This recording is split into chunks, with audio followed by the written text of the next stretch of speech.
Hey, Nick here with the review of the game Oceanhorn, available on Windows over at Steam for $14.99. Also for iPhone and iPad for $8.99. For this review, I played it on Steam. When writing a review, I try not to describe a game by saying it's like another game. In this case, I feel like I don't have a choice though. Oceanhorn has so many similarities to the Legend of Zelda series, from collecting heart pieces to this guy, who looks a lot like another familiar character. Not a big deal really, since the game makers were just heavily influenced by Zelda, I'm guessing, but hard for me not to bring up Zelda in this review. Oceanhorn has you going around to different islands to find items and spells so you can battle the sea monster that's named Oceanhorn. Each island has puzzles, enemies, treasure to collect, and sometimes boss fights. Half of the puzzles in the game were a good time, but the other half were usually too simple. Usually the puzzles just involve pushing around blocks or touching a button. The enemies in the game were not that fun to be around, and I'm not just saying that because they were enemies.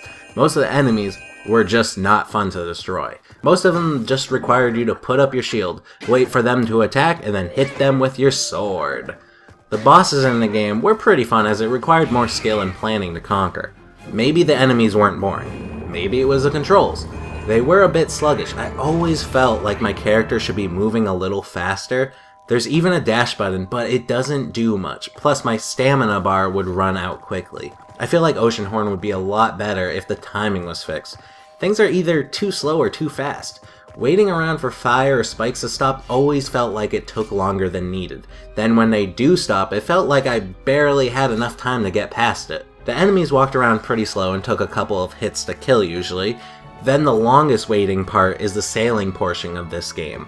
You don't control the boat, but just wait until you get to the next island. You do get a cannon to shoot at things, but long sailing trips get a bit boring after a while.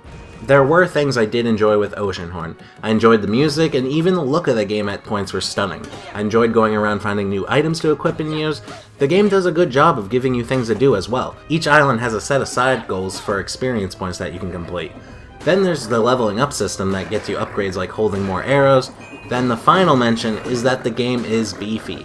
Many islands, many people to see, many things to collect, and many things to do. Final say.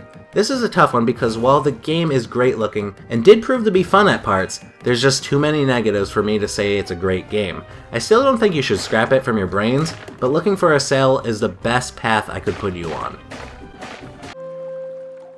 Thank you for watching. Please subscribe for more videos.